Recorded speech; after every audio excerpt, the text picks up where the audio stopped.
চীন সফর শেষে সংবাদ সম্মেলনে কোটা প্রসঙ্গে প্রধানমন্ত্রীর দেওয়া বক্তব্যের জের ধরে তুমি কে, আমি কে, রাজাকার রাজাকার, কে বলেছে সরকার সরকার স্লোগান দিয়ে অবস্থান ও বিক্ষোভ মিছিল করেছে রাজশাহী বিশ্ববিদ্যালয়ের শিক্ষার্থীরা।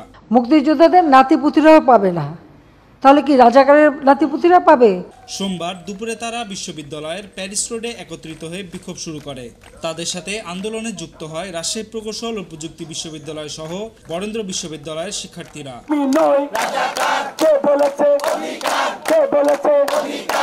এ সময় তারা প্রধানমন্ত্রীর দেওয়া বক্তব্য প্রত্যাখ্যান এবং বিভিন্ন জায়গায় আন্দোলনকারীদের উপর হামলার প্রতিবাদ জানিয়ে বলেন, কোটা সংস্কার না হওয়া পর্যন্ত আমরা ঘরে ফিরব না। রাজাকার স্লোগান দেওয়ার কারণ কালকে তো আমরা সবাই দেখেছি আমাদের মাননীয় প্রধানমন্ত্রীর বক্তব্য। উনি যেভাবেই বলুক যাই বলুক আমাদের কাছে অ্যাটাকিং মনে হয়েছে কথাটা। আমরা শিক্ষার্থী, আমরা অবশ্যই রাজাকার না, আমরা আমাদের দাবি আদায়ে এসেছি।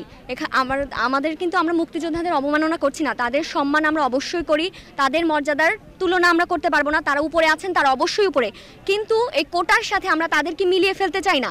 অবশ্যই তারা তাদের প্রথম প্রজন্ম কোটা পেয়েছেন, ভালো কথা পেয়েছেন।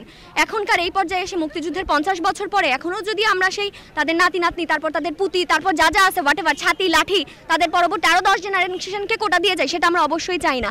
এখানে সেই রাজাকার থেকে প্রসঙ্গে আমরা বলতে চাচ্ছি, আমরা আমাদের একটা সমস্যার স্থায়ী সমাধান চাই।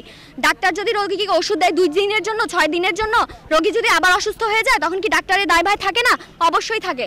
আমরা সমস্যার স্থায়ী সমাধান চাই। যতক্ষণ না আমরা সমাধান পাচ্ছি আমরা এই রাজপথ ছাড়বো না। আমরা রাজপথে আছি, আমরা ক্লাস পরীক্ষায় ফিরবো না। যতদিন না পর্যন্ত আমাদের আন্দোলন সফল হচ্ছে, আমাদের দাবি মেনে নেয় নাই, ততদিন পর্যন্ত আমরা আমাদের আন্দোলন চালিয়ে যাব। আমাদের দাবি হচ্ছে কোটার সংস্কার। আমরা কিন্তু বাতিল চাই নাই, তো সংস্কার হওয়া পর্যন্ত আমাদের দাবি অব্যাহত থাকবে এবং আমরা আমাদের যথাসম্ভব চেষ্টা চালিয়ে যাব। সরকারেরও উচিত আমাদের দাবিটা মেনে নেওয়া।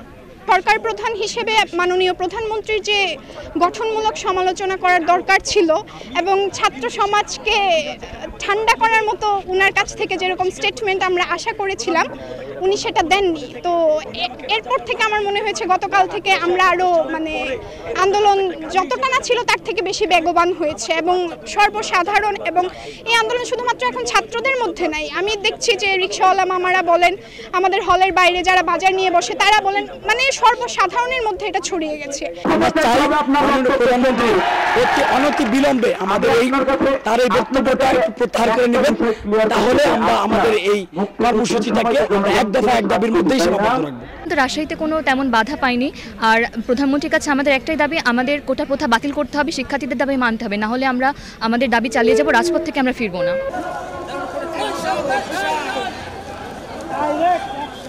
Desk report, tweet news.